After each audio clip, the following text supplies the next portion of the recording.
आज की वीडियो में हम देखने वाले हैं पर्यावरण, पारिस्थितिकी और आपदा प्रबंधन के 250 प्लस क्वेश्चन इस वीडियो के अंदर।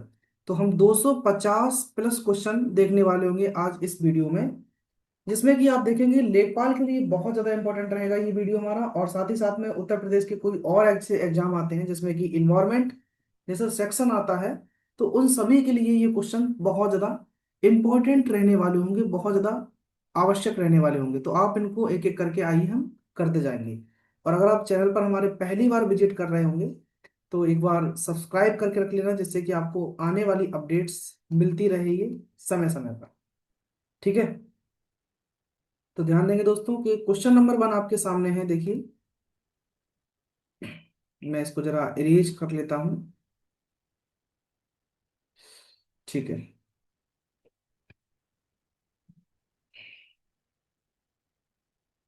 हम्म, तो यहाँ पर लगभग 250 से ज्यादा ही क्वेश्चन आपको देखने को मिलेंगे। ठीक है, आवाज आवाज सब क्लियर होगी तो फिर हम शुरू करते हैं।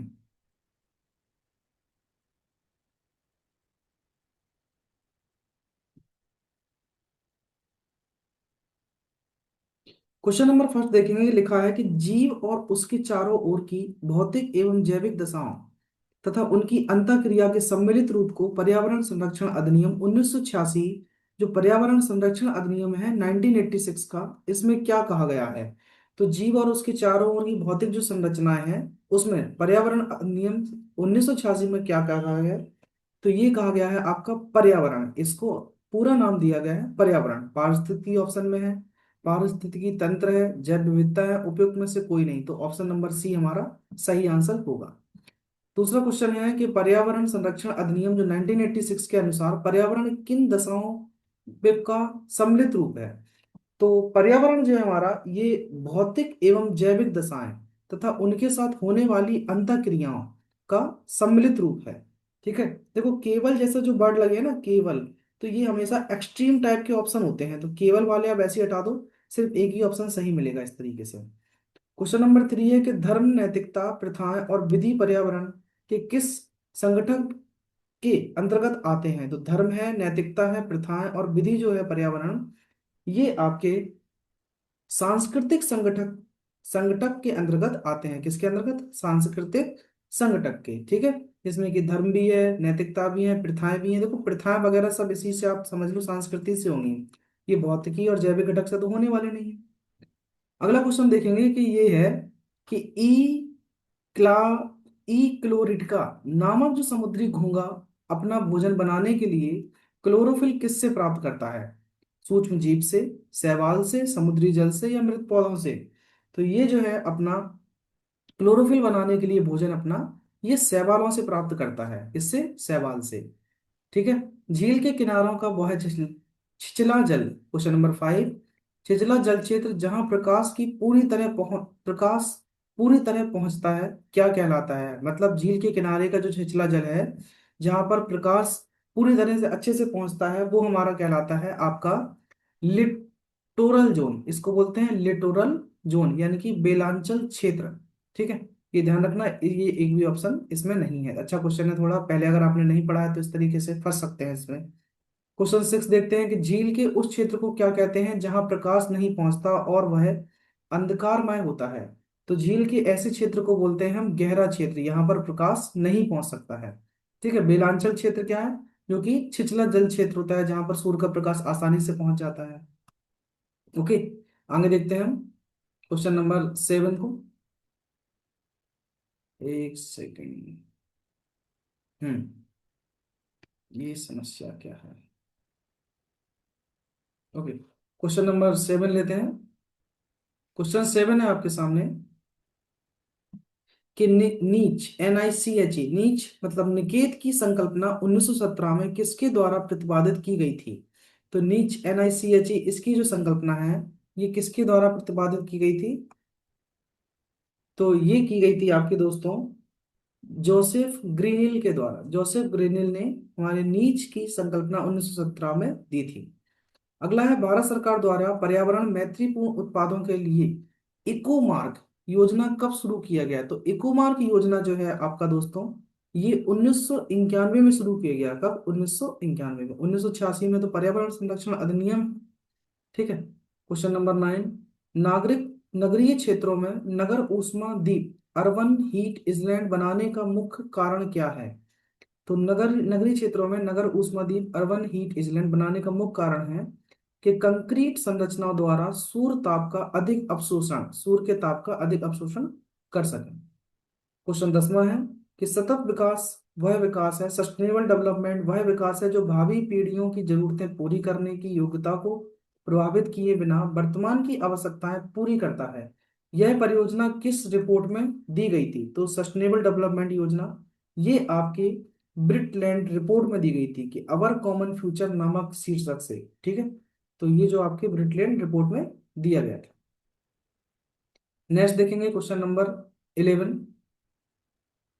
क्वेश्चन 11 है दोस्तों, ग्रेट इंडियन बस्टर्ड जो है, ग्रेट इंडियन बस्टर्ड नामक जीव जो है भारत के किस परितंत्र में पाया जाता है? तो एक्चुअली में ये इस समय रेड लिस्ट में पहुंच गया है क्योंकि भारत से लगभग लगभग एक समाप्ति पर है। तो जो ग्रेट इंडियन बस्टर्ड है क्वेश्चन नंबर 16 में, ये आपका थार मरुस्थल परितंत्र में पाया जाता है। कहाँ पर? थार मरुस्थल परितंत्र में। ठीक है। अच्छा, यहाँ पर इसके नीचे 10 के नीचे 11 भी और है। Okay okay okay. तो पहले यहाँ के हम कंप्लीट कर लेते हैं 11 वाले ये। ठीक है। 11 से लेकर 15 तक, फिर आएंगे हम 16 पर। ओके, देखते हैं ध्यान से। तो क्वेश्चन नंबर 11 है, 1869 में 1869 में जो पारिस्थितिकी शब्द है, इकोलॉजी शब्द का सर्वप्रथम प्रयोग किसने किया था? तो इकोलॉजी शब्द का जो प्रयोग है ये किया था आपके अर्नस्ट हैकेल ने। ठीक है। और इकोसिस्टम जो है, इकोसिस्टम वो आपके टॉन्सले ने किया था। ठीक है। उसमें टर्म, तो इसमें टॉन्सले, टी से टर्म, टी से टॉन्सले। और इकोलॉजी शब्द जो है वो किसने दिया था? अर्नस्ट हैकेल ने। क्वेश्चन 12, पारिस्थितिकी तंत्र इकोसिस्टम शब्द का प्रयोग 1935 में सबसे पहले, देखो इकोलॉजी शब्द दिया गया 1869 में, इनके ईयर याद रखना, ये 1869 में, और इकोसिस्टम जो है वो 1935 में। ये किसने दिया है? ये टर्म है, तो इसमें देखो टॉन्सले हैं, ये ऑप्शन नंबर बी। ठीक। इकोसिस्टम जो शब्द है वो किसने दिया है? आपके टॉन्सले ने। 13 क्वेश्चन, पारिस्थितिकी तंत्र में ऊर्जा प्रवाह के संबंध में 10% का नियम जो है, 10% का नियम ये किसने दिया है? तो 10% का नियम जो ना तो टॉन्सले ने दिया है ना ही हैकल ने। हैकल ने आपके इकोलॉजी वर्ड दिया है, टॉन्सले ने इकोसिस्टम दिया है। ये थे लिंडमैन नाम के साइंटिस्ट, लिंडमैन। इन्होंने आपके 10% जो ऊर्जा का पिरामिड होता है, 10% एनर्जी ट्रांसफर होती है एक से दूसरे में, तो ये वाला नियम दिया है लिंडमैन ने। क्वेश्चन 14, लिंडमैन के नियम के अनुसार प्रत्येक पोषण स्तर पर कितनी ऊर्जा हस्तांतरित होती है? देखो वही क्वेश्चन आ गया फिर से। तो 10% ऊर्जा हस्तांतरित होती है। क्वेश्चन 15 में, उच्च वर्षा मतलब 200 सेंटीमीटर से अत्यधिक वर्षा वाले अमेजन और सुंदरवन किस प्रकार के वन परितंत्र के उदाहरण हैं? तो ये आपके जहां पर 200 सेंटीमीटर से अधिक वर्षा होती है, ये आपके दोस्तों उष्ण कटिबंधीय सदाबहार वन के उदाहरण हैं। कौन से? उष्ण कटिबंधीय सदाबहार वन। जो हमारे भारत का जो पश्चिमी क्षेत्र है, यहाँ पर 200 सेंटीमीटर से अधिक वर्षा हो जाती है। और नॉर्थ ईस्ट में आपके जैसे मेघालय हुआ, मिजोरम हुआ, इन सब जगह पर भी 200 सेंटीमीटर से अधिक वर्षा होती है। तो यहाँ के जो क्षेत्र हैं वो कहलाते हैं आपके क्या? उष्ण कटिबंधीय सदाबहार वन। ठीक है। Question number 16, great Indian bustard हम कर चुके हैं, ये थाल मरुस्थल परितंत्र में पाया जाता है। क्वेश्चन नंबर 17 देखते हैं दोस्तों। 17 है आपके सामने। क्वेश्चन 17 है कि पारिस्थितिकी तंत्र की ऊर्जा का सबसे प्रमुख स्रोत क्या है? तो पारिस्थितिकी तंत्र की ऊर्जा का सबसे प्रमुख स्रोत जो है वो है सौर विकिरण, मतलब सोलर एनर्जी। ठीक है। सन का रेडिएशन। शुद्ध प्राथमिक उत्पादन, नोएट। ठीक है। एनपीपी। ठीक है। नेट प्राइमरी प्रोडक्शन ज्ञात करने का सही तरीका क्या है? तो एनपीपी याद करने का सही तरीका इसमें से होगा आपका जीपीपी माइनस श्वसन। जीपीपी में से अगर हम श्वसन हटा देंगे तो आपको क्या मिल जाएगा? एनपीपी, शुद्ध प्राथमिक उत्पादन। क्वेश्चन नंबर 19, ईपी ओडम के अनुसार निम्नलिखित में से कौन सा निम्न उत्पादकता वाला क्षेत्र है? तो ईपी ओडम के अनुसार निम्न उत्पादकता वाला क्षेत्र इनमें से कौन सा कहलाता है? ये आपका है गहरे सागर। गहरे सागर में क्योंकि कोई उत्पादन तो होता नहीं है। ठीक है। जलोढ़ मृदा, आर्द्र वन और गहन कृषि क्षेत्र, इन सब जगह तो कुछ ना कुछ उगेगा। लेकिन यहाँ पर कुछ नहीं होगा गहरे सागर में, यहाँ पर आपको निम्न उत्पादकता वाली चीजें देखने को मिलेंगी। क्वेश्चन नंबर 20, घास, टिड्डा, पक्षी, बाज। अब देखो ये हो गया आपका ये वाला जो ऊर्जा का पिरामिड, सबसे नीचे घास, ठीक है, प्राइमरी जो प्रोड्यूसर्स होते हैं ये प्रोड्यूसर्स होते हैं, फिर प्राइमरी कंज्यूमर, फिर टर्सरी कंज्यूमर, ठीक है, सेकेंडरी, उसके बाद टर्सरी, इस तरीके से। तो ये जो है आपके किस प्रकार की श्रृंखला को दर्शाता है, ठीक।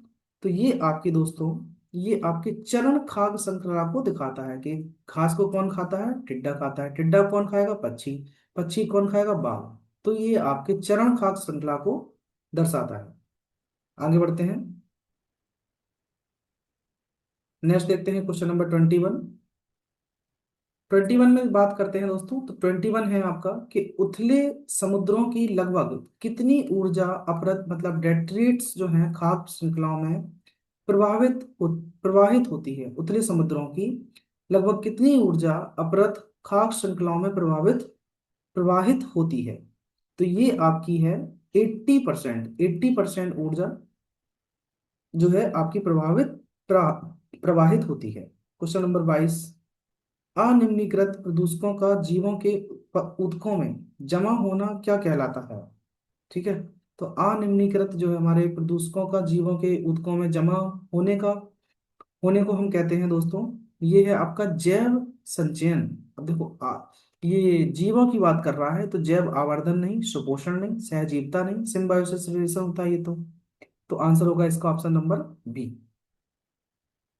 क्वेश्चन नंबर 23, डीडीटी किस प्रकार का प्रदूषक माना जाता है जो कैंसर का कारण बन सकता है। तो डीडीटी आपका ये डाइक्लोरो डाइफिनॉल ट्राइक्लोरो इथेन होता है इसका पूरा नाम, डीडीटी का पूरा नाम। ये आपका दोस्तों स्थायी विषैला कीटनाशक माना जाता है, कौन, डीडीटी, ठीक है। नेक्स्ट क्वेश्चन नंबर 24 में, पारिस्थितिकी तंत्र में ऊर्जा का पिरामिड हमेशा कैसा होता है। तो पारिस्थितिकी तंत्र में ऊर्जा का पिरामिड जो है ये सदैव सीधा बनता है, हमेशा सीधा, याद रखेंगे ऑप्शन नंबर बी, सदैव सीधा बनेगा। क्वेश्चन नंबर 25, जलीय परतंत्रों में बायोमास का पिरामिड सामान्यतः कैसा होता है। तो देखो ऊर्जा का पिरामिड हमेशा सीधा बनेगा इस तरीके से, और जो बायोमास का पिरामिड है क्योंकि ये पानी के नीचे बनता है ऐसा, इस तरीके से, तो इसका पिरामिड जो है वो हमेशा क्या बनता है, उल्टा, ठीक है, बायोमास का पिरामिड। चलिए आगे बढ़ते हैं अगले क्वेश्चनों की ओर। क्वेश्चन 25 हमने यहाँ कंप्लीट कर लिए हैं। क्वेश्चन नंबर 26 देखते हैं। 26 में है कि वैसी अन्योन क्रिया जिसमें एक जाति को लाभ होता है और दूसरी अप्रभावित रहती है, ऐसी जाति क्या कहलाती है कि एक को लाभ हो और दूसरा उसमें क्या है, अप्रभावित हो। तो ऐसी को हम, ऐसी क्रियाओं को या ऐसी जाति को हम कहते हैं दोस्तों, ये हमारी सहभोजिता जाति कहलाती है, ठीक है। क्या कहलाती है, सहभोजिता। 27वां क्वेश्चन, निम्नलिखित में से कौन सा एक गैसीय चक्र का उदाहरण है। तो गैसीय चक्र का उदाहरण कौन सा है, फास्फोरस चक्र, सल्फस चक्र, नाइट्रोजन चक्र, कैल्शियम चक्र, और उपयुक्त में से कोई नहीं। तो आपका जो गैसीय चक्र का उदाहरण है ये है आपका नाइट्रोजन चक्र, ठीक है। नाइट्रोजन चक्र आपका एक गैसीय चक्र का उदाहरण होगा।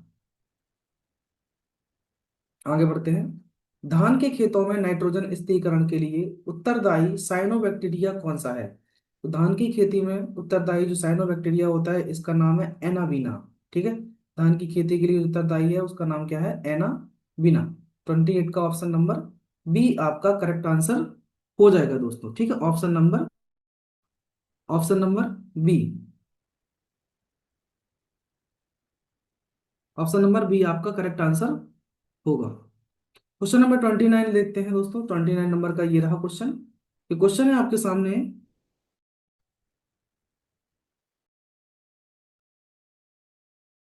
क्वेश्चन है आपके सामने दोस्तों 29 नंबर के, दलहनी पौधों की जड़ों में सहजीवन तथा नाइट्रोजन स्थिरीकरण करने वाला जीवाणु कौन सा है, ठीक है। 29 में, तो दलहनी पौधों की जड़ों में सहजीवन द्वारा नाइट्रोजन स्थिरीकरण करने वाला जो जीवाणु है इसका नाम है साइ इसका नाम है राइजोबियम। इसको क्या बोलते हैं हम, राइजोबियम, ठीक है। तो आंसर याद रखेंगे, राइजोबियम। नेक्स्ट क्वेश्चन देखते हैं, क्वेश्चन नंबर 30 है आपके सामने। 30 क्वेश्चन, 30 में लिखा हुआ है कि फ्रैंकिया नामक जो जीवाणु है किन पौधों में नाइट्रोजन स्थिरीकरण की ग्रंथिका बनाता है? कौन सा? फ्रैंकिया।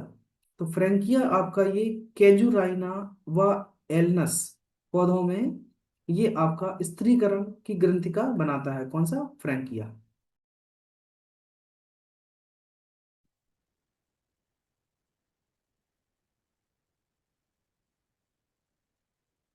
तो दोस्तों क्वेश्चन नंबर 31 आपके सामने है कि आधुनिक वर्गीकरण की नींव किस पुस्तक को माना जाता है? तो ये आधुनिक वर्गीकरण की नींव जो है दोस्तों, ये आपका सिस्टमा नेचुरी, जो सिस्टमा नेचुरी है पुस्तक, इसको आधुनिक वर्गीकरण की नींव माना जाता है। क्लियर? हम्म। सिस्टमा नेचुरी को आधुनिक वर्गीकरण की नींव माना जाता है। अगला क्वेश्चन 32 है। वर्ष 1859 में प्रकाशित द ओरिजिन ऑफ स्पीसीज के लेखक कौन है? तो द ओरिजिन ऑफ स्पीसीज जो पुस्तक है, इसके लेखक है दोस्तों आपके चार्ल्स डार्विन। चार्ल्स डार्विन के द्वारा लिखा गया था द ओरिजिन ऑफ स्पीसीज। ठीक है। कब? 1859 में। बायोडायवर्सिटी शब्द का पहली बार औपचारिक प्रयोग 1885 से 1886 में किसने किया था? किस शब्द का? बायोडायवर्सिटी का। तो बायोडायवर्सिटी का उपयोग जो है सबसे पहले वाल्टर जी रोसेन ने वाल्टर जी रोसेन ने बायोडायवर्सिटी शब्द का प्रयोग सबसे पहले किया था। ठीक है। कब? 1885 से 1886 में। ओके, आगे बढ़ते हैं हम। नेक्स्ट क्वेश्चन देखते हैं 34 और 35। 34 है कि जैव विविधता का जनक किसे कहा जाता है? तो जैव विविधता का जनक दोस्तों आपके ई ओ विल्सन को जैव विविधता का जनक फादर कहा जाता है। नेक्स्ट है convention on biological diversity, CBD convention on biological diversity को किस सम्मेलन के दौरान अपनाया गया था? तो ये आपका अर्थ समिट जो हुआ था रियो डी जेनेरियो में, ब्राजील में 1992 में। कब? 1992 में। उस समय पर ये कन्वेंशन ऑन बायोलॉजिकल डाइवर्सिटी का सम्मेलन हुआ था और ये अपनाया गया था। ठीक है, आगे देखते हैं हम स्टार्टिंग से यहाँ से क्वेश्चन नंबर 36 से। क्वेश्चन 36 आपके सामने दोस्तों।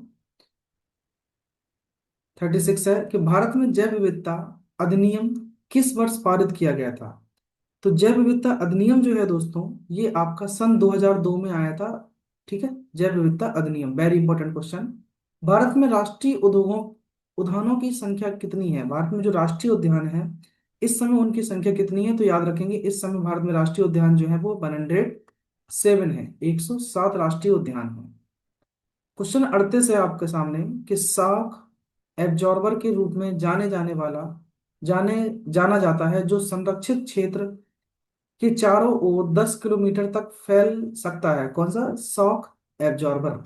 तो ये आपका जाना जाता है, ये पारिस्थितिकी संवेदनशील जोन। ठीक है, स्पेशल इकोनॉमिक जोन, जिसको स्पेशल संवेदनशील जोन के रूप में जानते हैं।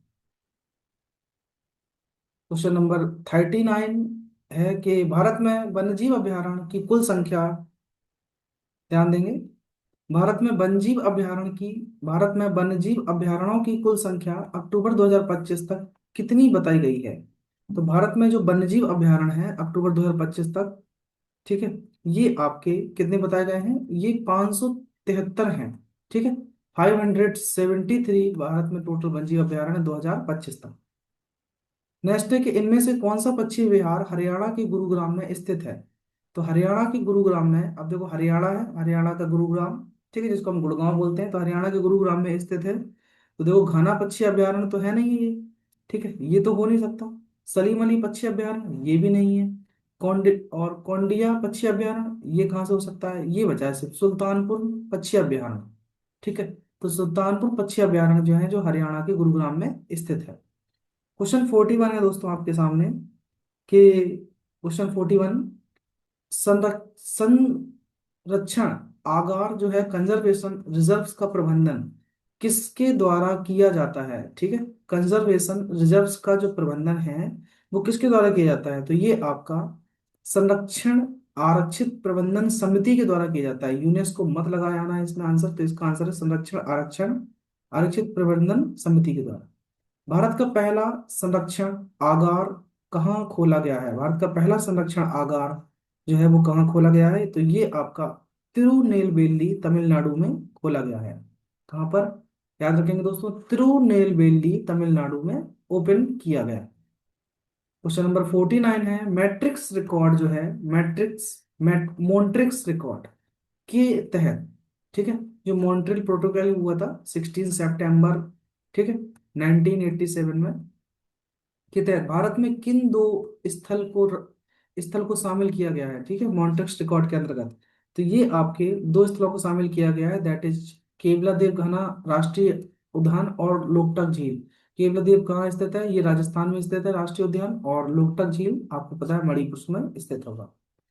ठीक है, यूनेस्को द्वारा मानव एवं जैव मंडलीय कार्यक्रम जो है, ठीक है, किस वर्ष शुरू किया गया था? तो मानव एवं जैव मंडल कार्यक्रम जो है, ये दोस्तों आपका 1971 में शुरू किया गया था। कब? 1971 में। याद रखेंगे, मानव एवं जैव मंडल कार्यक्रम।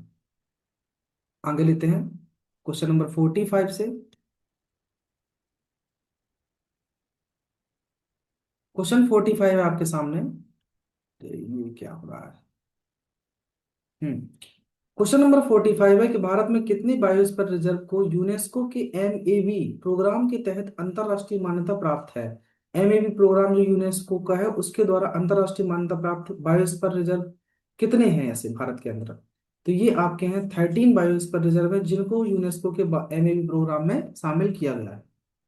46 है, वर्ष 2025 तक भारत में कुल कितने बायोस्फीयर रिजर्व हैं? 2025 तक, तो भारत में 2025 तक आपके 573। एक सेकंड, अच्छा, बायोस्फीयर रिजर्व पूछ रहा है, तो ये तो बाघों की, ये तो वो है नेशनल पार्क वाले, ये अलग है। ये तो गलत है, इसमें आंसर ये नहीं होगा, इसका 573 नहीं है। तो इसका आंसर होगा अपना ऑप्शन नंबर ये 18। तो इस समय भारत में जो बायोस्फीयर रिजर्व है वो कितने हैं? 18 है, 18 है। अगला क्वेश्चन है, राष्ट्रीय जैव विविधता प्राधिकरण के अनुसार जनवरी 2025 तक भारत में कितने जैव विविधता विरासत स्थल हैं? ठीक है, भारत में कितने जैव विविधता विरासत स्थल हैं? तो भारत में इस समय टोटल जैव विविधता जो विरासत स्थल है वो है 48, 48 जैव विविधता विरासत स्थल है। क्वेश्चन 48, समुद्रों के वर्षावन किन्हें कहा जाता है? तो समुद्रों के वर्षावन किसको कहते हैं? ये आपका प्रवाल भित्तियां जो है, इनको हम समुद्रों के वर्षावन कहते हैं, प्रवाल भित्तियों को। आगे देखते हैं 49 से।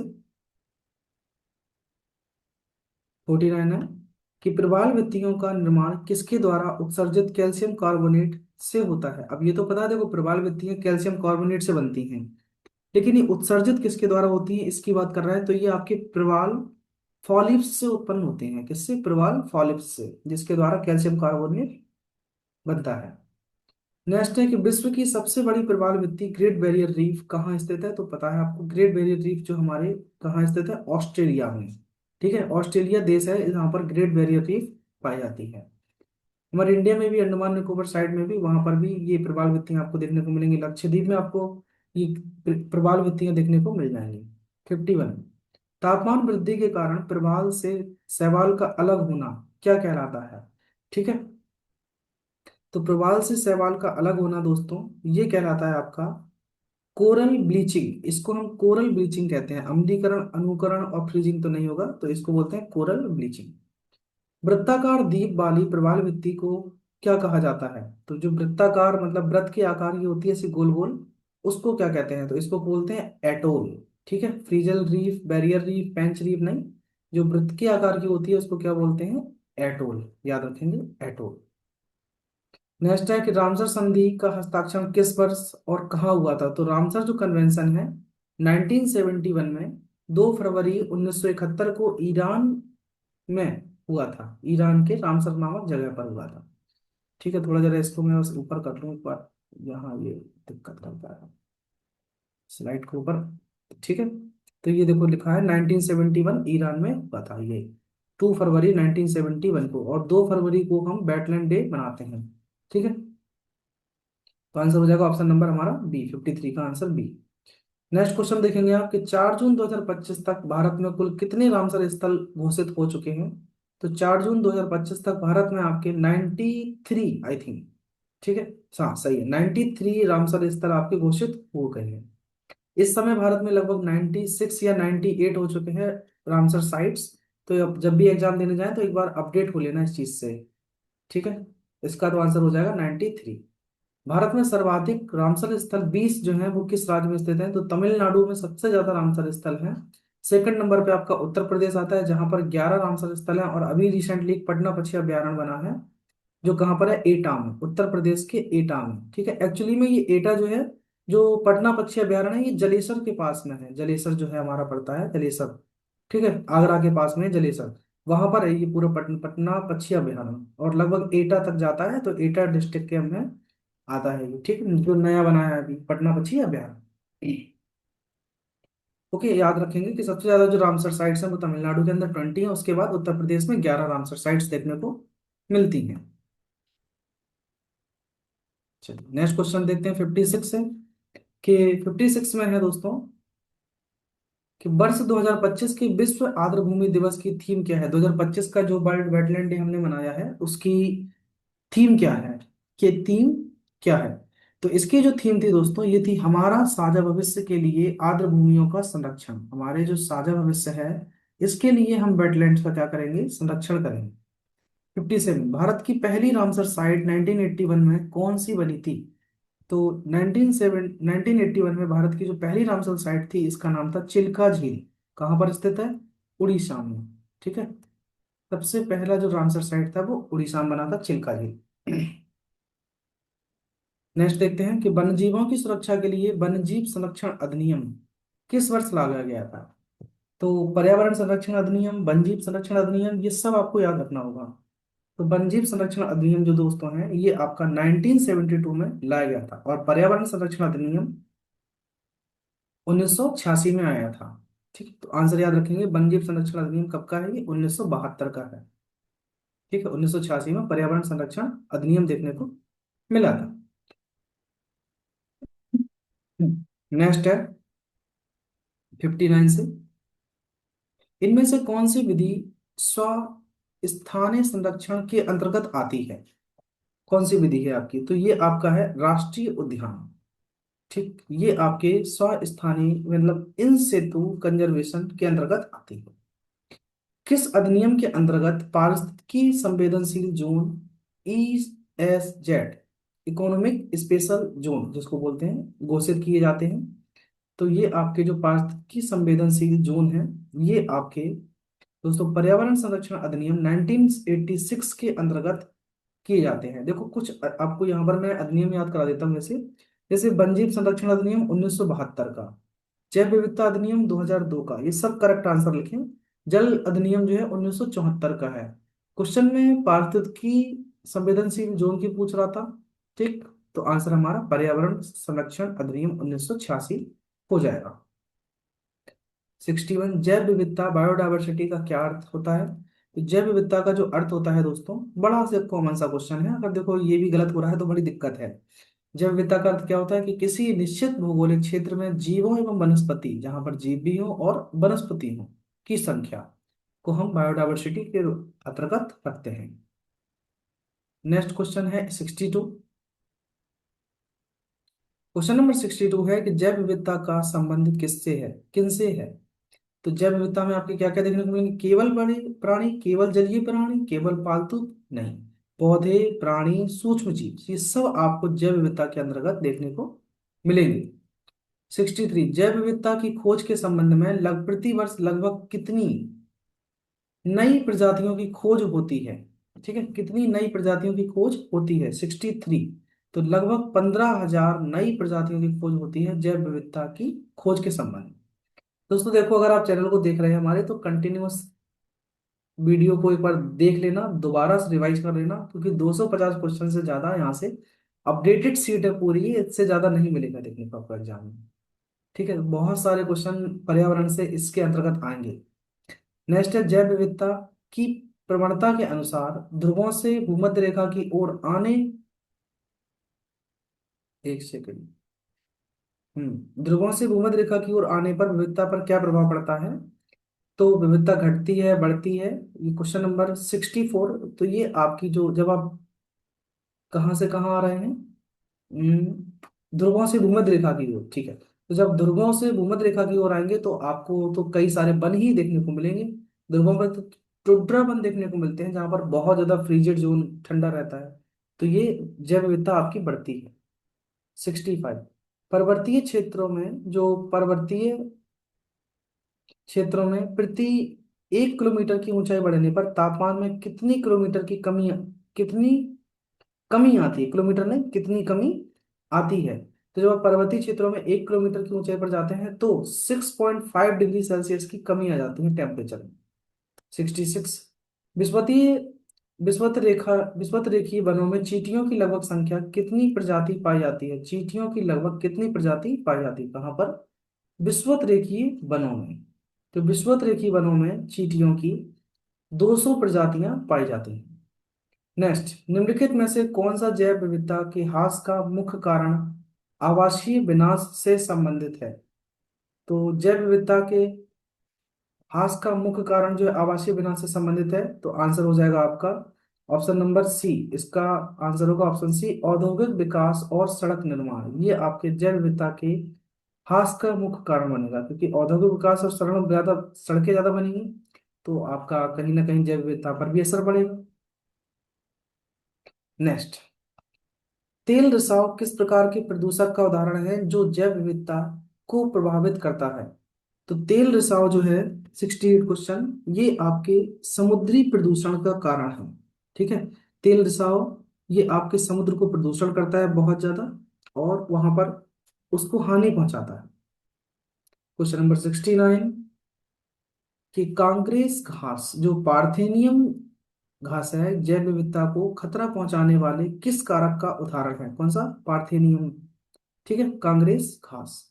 तो ये आपका विदेशी प्रजातियों का प्रवेश है। क्या है, किस प्रकार का उदाहरण है? ये विदेशी प्रजातियों का प्रवेश का उदाहरण है।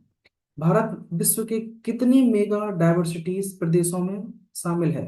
ठीक है, तो भारत जो है विश्व के टोटल 17 मेगा डाइवर्सिटी प्रदेशों में शामिल है। भारत जो है टोटल 17 जो है मेगा डाइवर्सिटी प्रदेशों में शामिल है। नेक्स्ट है कि जैव विविधता के संबंध में, जैव विविधता के मामले में भारत का विश्व में कौन सा स्थान है? तो जैव विविधता के मामले में दोस्तों भारत का जो है विश्व में 10वां स्थान है। कितना? 10th नंबर का स्थान देखने को मिलेगा आपको, भारत का स्थान। 72। ISFR 2023 के अनुसार भारत में कुल वन और वृक्ष आच्छादन कितनी प्रतिशत है? तो ISFR के अनुसार भारत में जो आपका 25.75%, कितना? 25.17% जो है वन वृक्ष आच्छादन है।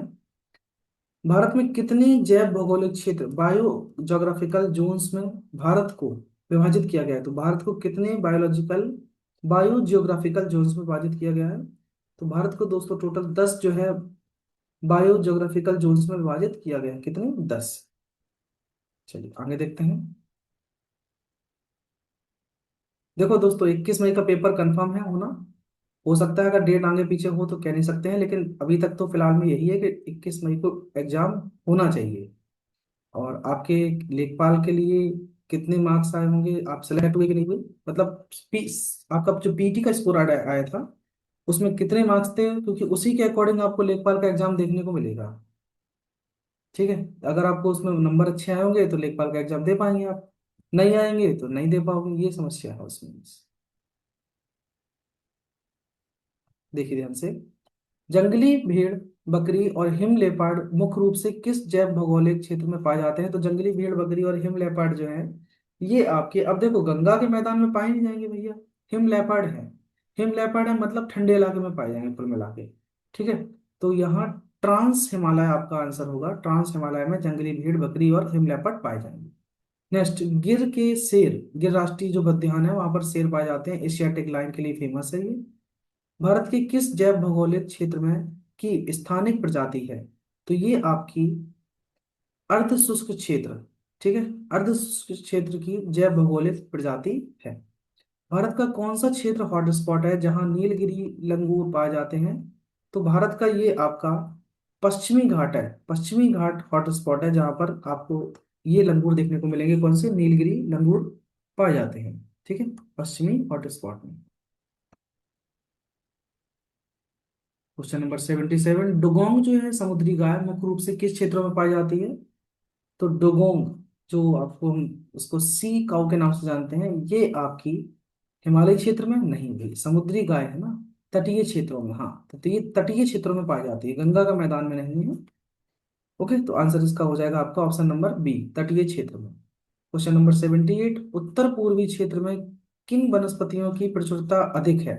तो उत्तर पूर्वी क्षेत्रों में जो आपके बांस और जैक फ्रूट हैं, यहाँ पर इनकी अधिकता आपको देखने को मिलेगी। कहाँ पर? उत्तर पूर्वी क्षेत्रों में। कैक्टस वगैरह तो राजस्थान में देखने को मिलेंगे आपको, पश्चिमी क्षेत्र में। ठीक है, प्रवाल वित्तियां आपको साउथ में देखने को मिलेंगी, और देवदार वगैरह के पेड़ जो है नॉर्थ में देखने को मिल जाते हैं, ये सब चीजें। नेक्स्ट है, बेस्तनधारी जो अंडे देते हैं उन्हें प्रायः क्या कहा जाता है? बेस्तनधारी स्तनधारी है और ये अंडे भी देते हैं, तो ये आपके कहलाते हैं प्रोटोथीरिया। इनको क्या बोलते हैं दोस्तों? प्रोटोथीरिया। ये स्तनधारी होने के बावजूद भी अंडे देते हैं, जबकि स्तनधारी क्या देते हैं? सिर्फ बच्चे। अगला है, कंगारू और कोआला किस वर्ग के स्तनधारी हैं? कौन? कंगारू और कोआला। ठीक है, क्वेश्चन नंबर 80, तो कंगारू और कोआला जो है आपके, ये मार्सुपियल्स, ठीक है, मार्सुपियल्स टाइप के स्तनधारी हैं। 81, भारत पर वो पृथ्वी पर पाए जाने वाले जीवों में आर्थ्रोपोडा कीट केकड़े का कितना हिस्सा है? तो पृथ्वी पर जो आर्थ्रोपोडा पाए जाते हैं, ये पूरे कीटों का कितना हिस्सा है ये? ठीक है, जितने भी आपके सभी पाए जाते हैं आर्थ्रोपोड इस जगत में। तो 81 का आंसर आपका, कितने पाए जाते हैं ये होते हैं आपके 3/4। ठीक है, 4 में से 3 भाग इसी से घिरा हुआ है आर्थ्रोपोडा, ये सबसे बड़ा किंगडम होता है। 82, हॉटस्पॉट शब्द का प्रयोग सर्वप्रथम 1988 में किसके द्वारा किया गया था? तो हॉटस्पॉट शब्द का प्रयोग सबसे पहले जो है वो नॉर्मन मेयर्स मायर्स के द्वारा प्रतिपादित किया गया था। 83, वायु प्रदूषण के सबसे अच्छे सूचक इंडिकेटर कौन से माने जाते हैं? तो वायु प्रदूषण के सबसे अच्छे जो इंडिकेटर माने जाते हैं वो होते हैं लाइकेन, जो कि कवक और शैवाल के बीच में सिम्बायोसिस का रिलेशन का काम करते हैं। कौन? आपके लाइकेन। तो यहाँ कंप्लीट कर चुके हैं दोस्तों हम टोटल 93 क्वेश्चन। आगे लेते हैं क्वेश्चन नंबर 94 से। एक्चुअली में 83 कर चुके हैं ना, 83 क्वेश्चन कर चुके हैं। अब हम लेते हैं यहाँ से क्वेश्चन नंबर 84 से। ओके, क्वेश्चन नंबर 84 है, आयुसीएन। ठीक है, आयुसीएन का मुख्यालय कहाँ स्थित है 84 में? तो आयुसीएन का मुख्यालय है जो दोस्तों, वो है आपका ग्लैंड स्विट्जरलैंड में। International union for conservation of nature इसका फुल फॉर्म है। इसका हेडक्वार्टर आप देखने को मिलेगा ग्लैंड स्विट्जरलैंड में। 84।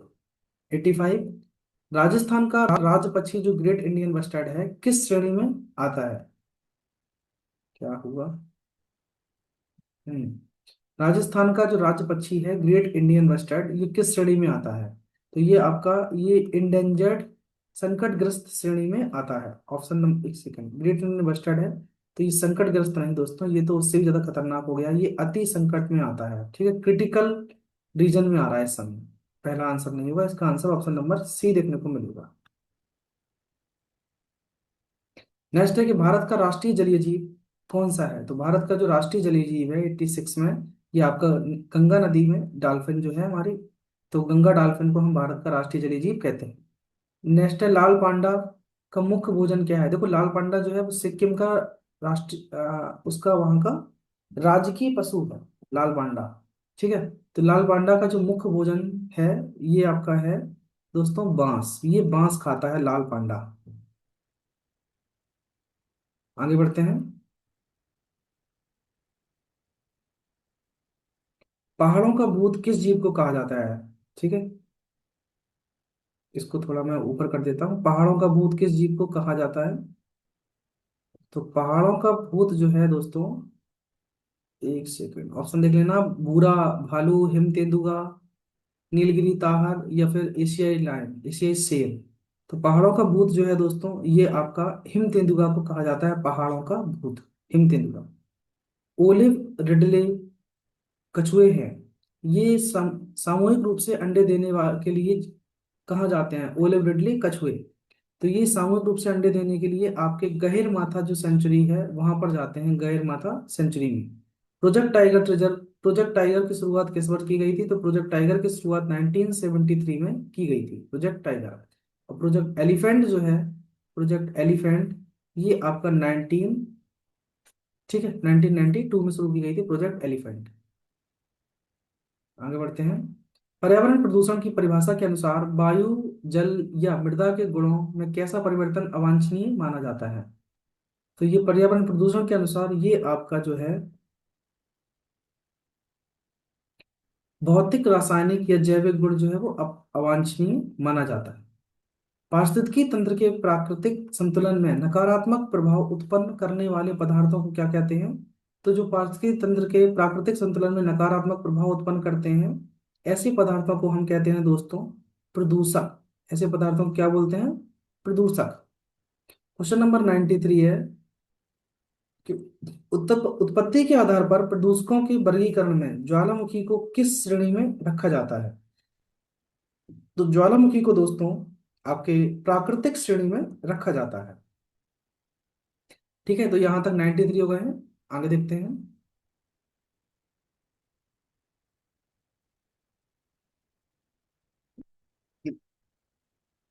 अवस्था के आधार पर एरोसोल किस प्रकार का प्रदूषक है?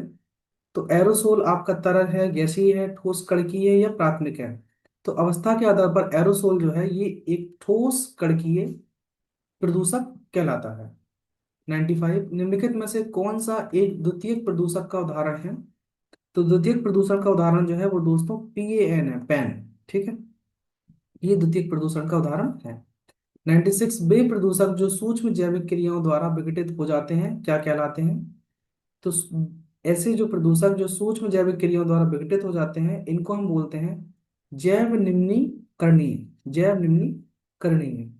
97, औद्योगिक क्रांति से पूर्व कार्बन डाइऑक्साइड की मात्रा 280 ppm थी, जो अब बढ़कर लगभग कितनी हो गई है औद्योगिक क्रांति से पहले? तो अब ये बढ़कर हो गई है दोस्तों 400 ppm प्लस पर। ठीक है, कार्बन डाइऑक्साइड की मात्रा 400 ppm पर तक प्लस में हो गई, मतलब अब बहुत ज्यादा ये प्रदूषण हमें देखने को देखो मिल रहा है इसी कारण से। नेक्स्ट है कि वायुमंडलीय उत्क्रमण एटमॉस्फेरिक इन्वर्जन की स्थिति में क्या होता है? तो एटमॉस्फेरिक इन्वर्जन की स्थिति में दोस्तों ठंडी वायु के ऊपर गर्म वायु की परत बन जाती है। ठीक है, जब भी एटमॉस्फेरिक इन्वर्जन होता है तो क्या होता है, ठंडी वायु के ऊपर गर्म वायु की परत बन जाती है। नेक्स्ट, शहरी क्षेत्रों का अपने चारों ओर के क्षेत्रों की अपेक्षा अधिक गर्म होना क्या कहलाता है? जो शहरी क्षेत्र हैं अपने चारों ओर के क्षेत्रों की अपेक्षा अधिक गर्म, जैसे आगरा की बात करूं तो आगरा जो है उसके अगल बगल वाले क्षेत्रों से कहीं ज्यादा गर्म है, सिर्फ आगरा होगा। जैसे ये बीच में आगरा और अगल बगल कई सारे और भी जगह हैं तो उनसे ज्यादा आगरा गर्म है। ऐसा क्यों है, इसका क्या कारण है, इसके बारे में क्वेश्चन है। तो ये आपका ऊष्मा द्वीप के कारण, ठीक है, हीट इसलैंड के कारण। नेक्स्ट है कि हीमोग्लोबिन से जुड़ने की क्षमता ऑक्सीजन से लगभग 300 गुना अधिक किस गैस की होती है जो हीमोग्लोबिन से जुड़ जाता है? तो ये आपका है कार्बन मोनोऑक्साइड, CO, क्योंकि आपके ऑक्सीजन से 300 गुना अधिक है इसकी क्षमता। क्वेश्चन नंबर 101 देखते हैं। देखो 250 क्वेश्चन है टोटल, 255। तो इसको हम दो पार्ट में दोस्तों कर लेते हैं, वरना फिर आप भी क्या है एक पूरा वीडियो नहीं देख पाएंगे सिंगल, उसको भी ब्रेक करके। तो हम एक में कर लेते हैं कुछ क्वेश्चन 100 प्लस और दूसरे में भी 100 प्लस, तो टोटल कंप्लीट हो जाएंगे। क्वेश्चन नंबर 101 कि अम्ल वर्षा हेतु उत्तरदायी सल्फ्यूरिक अम्ल H2SO4 बनाने के लिए कौन सी गैस जल वाष्प से मिलती है? ठीक है, 101 में तो जल वाष्प पे जो मिलती है वो आपको सल्फर डाइऑक्साइड SO2 मिलती है जल वाष्प से। 102 प्रकाश रासायनिक धूम कोहरा जो स्मोक का मुख्य घटक क्या है? ठीक है, प्रकाश रासायनिक धूम कोहरा जो है का मुख्य घटक इनमें से कौन सा है? तो 102 का आंसर हमारा है ये है धरातलीय ओजोन। धरातलीय ओजोन जो है वो स्मोक का मुख्य घटक है। नेक्स्ट, ताप विद्युत ग्रहों कोयलों से निकलने वाले फ्लाई एस में मुख्य रूप से क्या पाया जाता है? ठीक है, तो फ्लाई एस में मुख्य रूप से पाया जाता है दोस्तों आपका एल्यूमिनियम सिलिकेट। उसमें पाया जाता है क्या, एल्यूमिनियम सिलिकेट पाया जाता है। चलिए आगे बढ़ते हैं हम और क्वेश्चनों की ओर। क्वेश्चन नंबर 104 लेंगे। 104, कणकीय पदार्थ जिसका पीएम है 2.5 का आकार कितने से कम होता है? कणकीय पदार्थ का जो आकार है वो कितने से कम होता है? तो ये आपका 2.5 माइक्रोन मीटर से कम होता है कणकीय पदार्थ। जल में ऑक्सीजन का स्तर कितने से कम होने पर उसे अत्यधिक प्रदूषित माना जाता है? तो अगर जल में ऑक्सीजन का प्रतिशत जो है दोस्तों 4.0 मिलीग्राम पर लीटर से कम है, कितना, 4.0 mg पर लीटर से कम अगर ऑक्सीजन का स्तर है तो उसे जल को हम प्रदूषित मानते हैं। जल प्रदूषण मापन का सर्वाधिक बेहतर विकल्प किसे माना जाता है? जो कुल कार्बनिक पदार्थों के ऑक्सीकरण को मापता है। तो ये आपका सीओडी कहलाता है, इसको हम बोलते हैं सीओडी।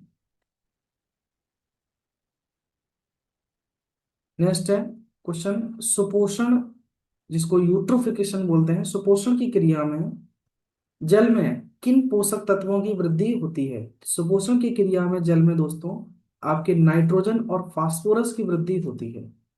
पेयजल में नाइट्रेट की अधिकता से कौन सा रोग होता है? तो पेयजल में जो नाइट्रेट की अधिकता से आपका, जब नाइट्रेट ज्यादा हो जाएगा पेयजल में तो ये आपका ब्लू बेबी सिंड्रोम, ठीक है, मरकरी से तो मिनीमाता होता है, तो ब्लू बेबी सिंड्रोम नामक रोग हो जाता है अगर पेयजल में क्या है, आपकी नाइट्रेट की अधिकता ज्यादा हो जाती है। तो कैडमियम प्रदूषक के कारण कौन सा रोग होता है? ठीक है, तो कैडमियम से आपका क्या हो जाता है, इटाई इटाई रोग, ये कैडमियम से होता है, मरकरी से मिनीमाता और कैडमियम से इटाई इटाई रोग होता है।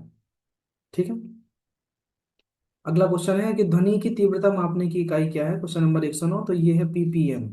ध्वनि की तीव्रता मापने की इकाई जो है वो है पीपीएम।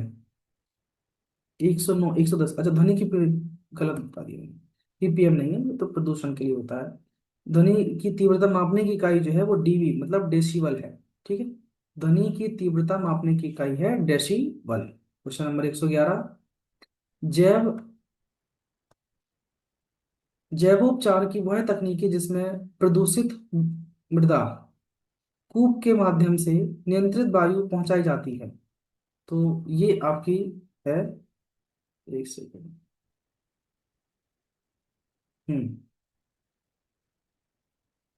मृदा कूप के माध्यम से नियंत्रित वायु पहुंचाई जाती है, तो ये है बायो बेटिंग, इसको बोलते हैं बायो बेंटिंग। क्वेश्चन नंबर 112 है कि ऑयल जेपर ऑयल जेपर तकनीकी में कितने बैक्टीरिया के संकाय का प्रयोग किया जाता है? तो ऑयल जेपर तकनीकी में दोस्तों पांच जो हैं, कितनी, पांच बैक्टीरिया के संकाय का प्रयोग किया जाता है। क्वेश्चन नंबर 113, 1984 में जो भोपाल में गैस त्रासदी हुई थी जिसमें कि विषैली गैस का रिसाव हुआ था, उसका क्या नाम था? तो उसका नाम था मिथाइल आइसोसाइनेट। ठीक है, मिथाइल आइसोसाइनेट, क्योंकि भोपाल गैस त्रासदी हुआ था भोपाल के अंदर 1984 में, बहुत सारे लोग उसमें मारे गए थे। चलिए आगे बढ़ते हैं, 113 तक हो गए कंप्लीट। क्वेश्चन नंबर 114 ले लेते हैं, 114।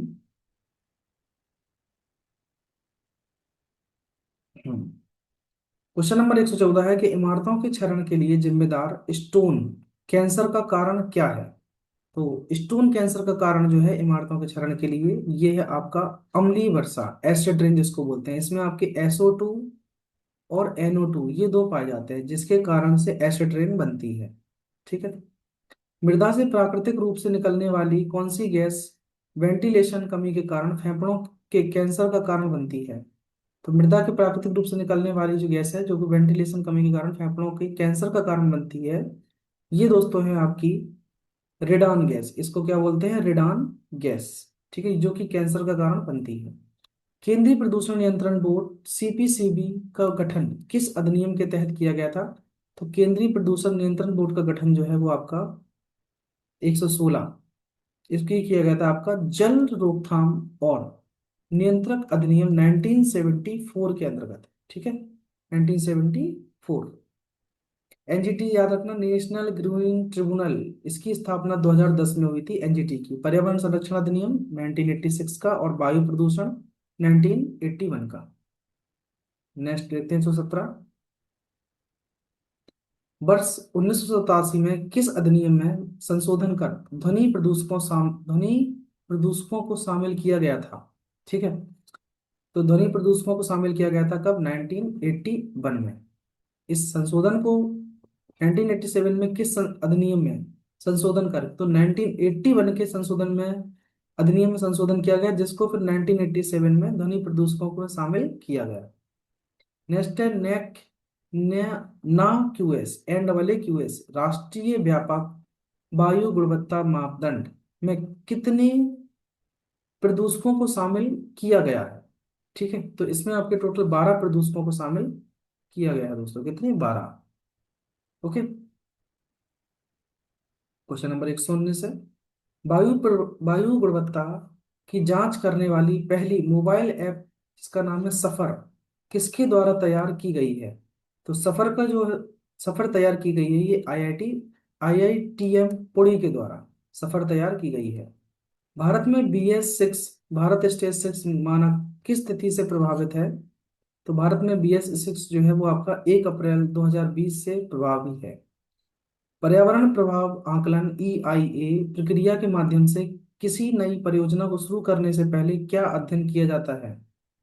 तो किसी नई परियोजना को शुरू करने से पहले हम दोस्तों प्रकृति पर पड़ने वाले अच्छे और बुरे प्रभाव का अध्ययन करते हैं। हमारे नेचर पर किसी चीज के अच्छे और बुरे प्रभाव क्या क्या पड़ रहे हैं।